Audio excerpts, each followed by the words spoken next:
All right, thanks, guys. Happy Friday to you. The weekend is finally here, and we're coming off another great day. We went 2-0 in our Patreon plays yesterday.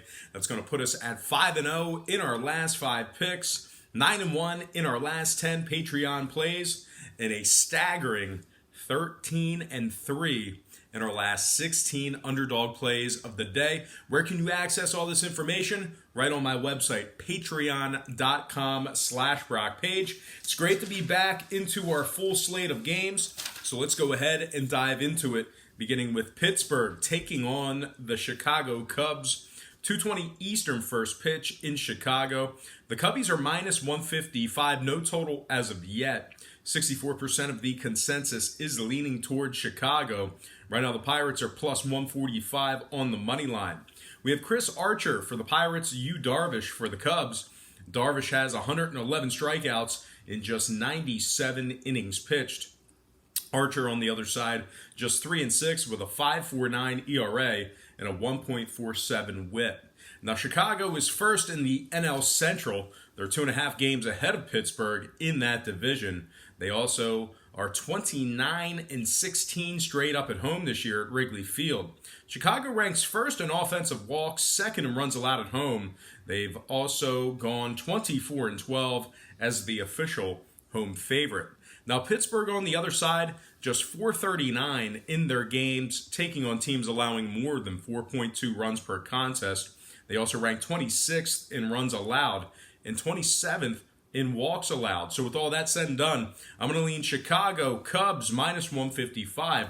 And no total on that one. So we're just going to lean toward the Cubbies minus 155, getting the job done for some run line cash. And before we go ahead and move on, just want to quickly, once again, welcome you to the show. Got some lines and personal leans out for Friday's Major League Baseball action. Happy Friday. Thank God it's Friday. The weekend is finally here. But before I go ahead and do that, just want to remind you once again to check me out on my website at patreon.com/BrockPage. We're absolutely crushing it right now. And if you want to go ahead and access my current record, you can do that on patreon.com/BrockPage. That is a part of my free content. Link for that site is in the description section below. And let's go ahead and move on into some more leans right here on this free programming on YouTube. All starts Eastern Standard Time. And on deck, we've got Nationals, Phillies, 6:05, Citizens Bank Park, Philadelphia. The Nationals are minus 140, totals at 9.5. Now, we did see a 20-cent move toward the Nats and movement upward on the total. Washington open $1.20 up to minus 140. Total open 9 up to 9.5. 63% are leaning Washington, 86% shaded toward the over. Right now, Philadelphia is plus 130 on the money line. Washington plus $1.15 on the run line. We have Steven Strasburg for the Nats and Nick Pivetta for the Phils. Pivetta comes into this game with a 5.84 ERA and a 1.48 WHIP. Meanwhile, Strasburg on the other side, 10-4 record, 3.64 ERA, 1.04 WHIP. He also has 138 strikeouts in just 116 and a third innings pitched. Now, Philadelphia has really struggled against the Nationals this year. Winners in just 4 out of 11 head-to-head matchups with the Nats. They're also 6.5 games behind in first place in the NL East. Phillies won just 9 out of 31 games as the official Vegas underdog. They're also winning just 30% of their games at the current market price. Now, the Nats on the other side are 11-7 when Strasburg makes the first pitch. They're second in the NL East. They're winning a massive 75% of their games played at the current market price. The Nats are also fourth in hits allowed on the road, second in road strikeouts. And when it comes to the total, the Nats are 6-5 to the over, taking on Philadelphia this year, 10-4 to the over following a day off. Meanwhile, on the other side, Philadelphia is 80% to the over in their last 5 before the All-Star break. So with all that in mind, I'm going to lean Washington Nationals minus 140 and the over 9.5 in that game. Next matchup, Rays, Orioles, 7:05 Baltimore. Tampa Bay is minus 140, totals at 9.5. We did see a bunch of movement on the money line, 25-cent fade of the Rays when it comes to an outright winner. We also saw movement upward on the total. Tampa Bay opened 165, down to minus 140. Total open 9, up to 9.5. 65% are leaning Tampa Bay, 77% shaded toward the over. Right now, Baltimore is plus 130 on the money line. We have Yanni Chirinos for the Rays, Dylan Bundy for Baltimore. Bundy's just 4-10 with a 4.65 ERA and a 1.30 WHIP. Yanni Chirinos on the other side, 7-4 on the year, 3.15 ERA and a 0.99 WHIP.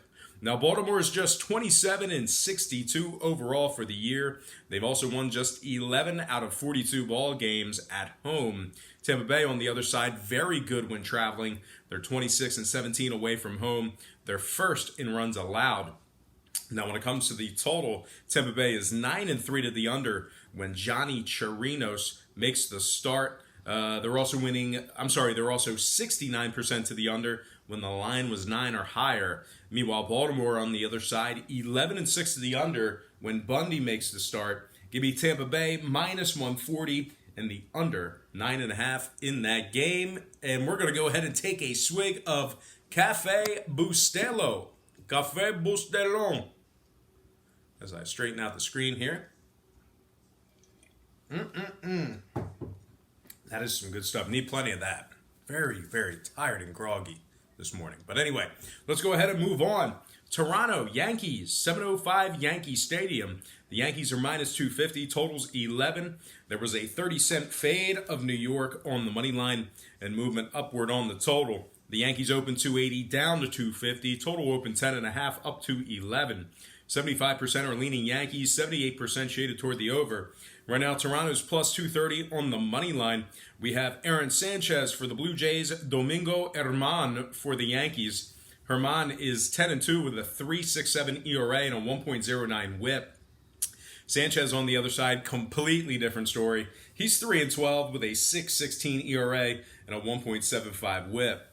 Toronto's just 34-57 overall for the year. They're 24.5 games back in the division. They've also won just 16 out of 43 games away from home. The Yankees on the other side, 26 games over 500. They're 57-31 overall for the year. They're first in the AL East. They're actually 6.5 games ahead of the Rays in the division. The Yankees are also second in scoring on average per game, and they are 31-14 at home this year. Now, total-wise, the Yankees are 26-19 to the under at home. They're also 8-5 to the under, where Domingo Germán makes the start. The Blue Jays on the other side, 80% to the under in their last 5 games before the break. Give me the Yankees minus 1.5 and the under 11 runs in that game. Next matchup, Twins, Indians. And that is going to be a 7:10 Eastern first pitch in Cleveland. The Indians are minus 130, totals at 9. We saw a 10-cent fade of Cleveland and movement downward on the total. The Indians open $1.40 down to minus 130. Total open 9.5 down to 9 flat. 51% are leaning Cleveland, 60% shaded toward the over. Right now, the Twins are plus 120 on the money line. Cleveland plus $1.55 on the run line. We have Kyle Gibson for the Twins, Mike Clevinger for the Indians. Clevinger's just 2-2 with a 4.44 ERA. Gibson on the other side for the Twins, 8-4 in the year, 94 strikeouts in just 94 2/3 innings pitched. Minnesota is first in scoring, first in the AL Central. They're 5.5 games ahead of Cleveland in the division. Minnesota ranks second in hits on average per game. They're also second in road scoring. A couple more things to add about the Twins. They're very good when traveling. They're 28-18 away from home. They're also 11-6 when Gibson makes the start. Now, Cleveland on the other side, winners in just 11 out of 22 ball games played at the current market price. They're also 25th in hits on average per game. They're 23rd in home scoring, and they're just 19-24 ATS at home. And of course, when I refer to ATS, against the spread, covering the number, all that good stuff, I'm actually referring to the run line. So once again, Cleveland, just 19 cashes out of 43 attempts on the run line at home. Now, total-wise, Cleveland is 9-6 to the over, following a day off. Meanwhile, the Twins on the other side, 30-16 to the over on the road. Give me Minnesota plus 1.5 in the over, 9 runs in that game. Next matchup, Mets, Marlins, 7-10 Miami. The Marlins are minus $1.10, totals at 8. We saw a nickel fade of Miami and movement downward on the total. The Marlins open $1.15 down to minus 110. Total open 8.5 down to 8 flat. 65% are leaning Mets, 76% shaded toward the over. Right now the Mets are minus 102 on the money line. Miami plus $1.75 on the run line. We have Jason Vargas for the Mets, Caleb Smith for the Marlins. Smith's just 4-4 on the year. Meanwhile, on the other side, Vargas comes into this game with a 3.77 ERA for New York. Now, Miami's just won 6 out of 13 games where Smith threw out the first pitch. They're also dead last in the NL East. They are 22 games under 500 at 33-55 overall for the year. They've also won just 15 out of 44 games at home. Miami's just 19-25 against the spread at home. They rank dead last in scoring, and they're also 25th in home hits. Now the Mets on the other side, 10-4 in their last 14, taking on Miami if you're into historical trends. The Mets are also 9th in striking batters out, 8th in road hits, and they are 16-12 straight up this year, taking on teams under 460. Now total-wise, the Mets are 73% to the under when Vargas makes the start. The Marlins on the other side, 18-14 to the under in their games at the current posted total. I'm going to lean toward another underdog in this one. Give me the Mets minus 102 and the under 8 runs in that game.